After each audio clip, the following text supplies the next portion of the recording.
बिस्मिल्लाहिर्रहमानिर्रहीम। अस्सलाम वालेकुम प्यारे व्यूअर्स। रात की बची हुई रोटी अगर तो आप परिंदों को डालते हैं तो इससे बढ़ के अच्छी और नेकी वाली बात कोई नहीं हो सकती। लेकिन अब अगर आप छानबुरे में डालते हैं, ज़ाया करते हैं, तो इंशाल्लाह ये रेसिपी देखने के बाद आप बिल्कुल भी ज़ाया नहीं करेंगे रोटी। और इसी तरह ये सालन जो है ये भी आप वेस्ट नहीं करेंगे। इन दोनों चीज़ों से मैं बनाने वाली हूँ आपके लिए बहुत ही मज़ेदार और कमाल के स्नैक्स। मुझे पूरी उम्मीद है आपको ये रेसिपी ज़रूर पसंद आएगी।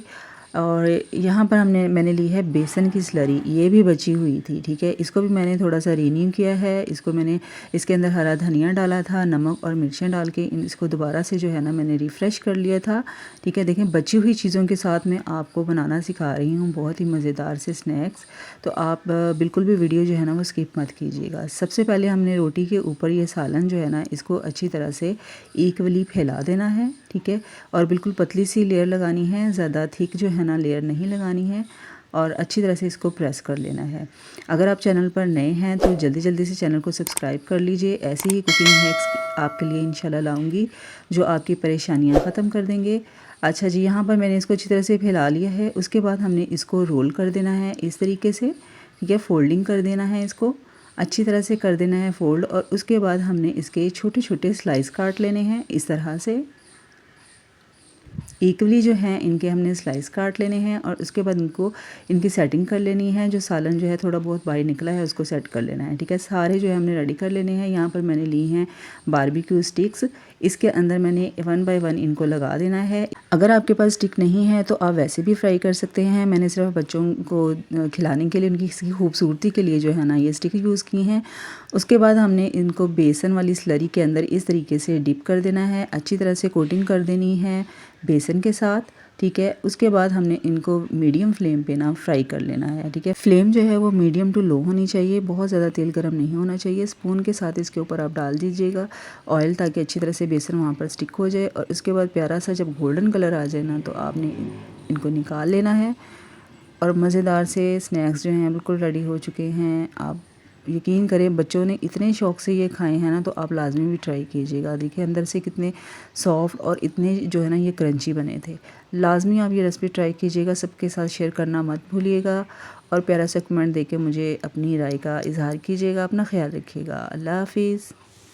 बिस्मिल्लाहिर्रहमानिर्रहीम। अस्सलाम वालेकुम प्यारे व्यूअर्स। अगर एक ही तरह की आलू की टिक्की या आलू के कटलेट्स खा खा के आप बोर हो चुके हैं तो आइए आज से हम बनाएंगे बिल्कुल डिफरेंट और नए तरीके से आलू की टिक्की। बहुत ही मज़ेदार और बहुत ही यूनिक तरीका है।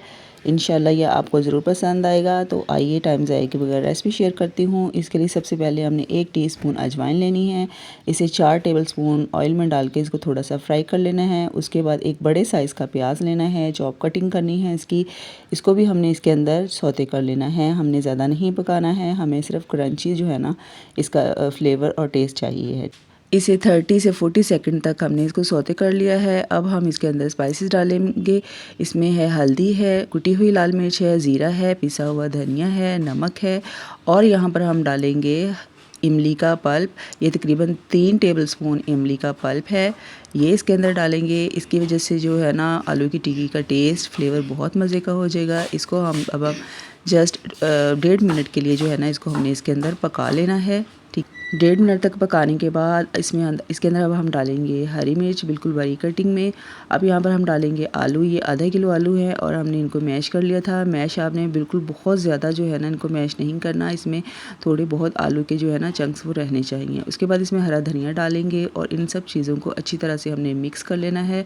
और मिक्स करने के बाद इसको हमने ठंडा होने के लिए छोड़ देना है। जब अच्छी तरह से ठंडा हो जाएगा तो उसके बाद हमने इनके कबाब बना लेने हैं, इनकी टिक्कियाँ बना लेनी हैं। आप अपनी पसंद के हिसाब से जो है ना शेप दे सकते हैं।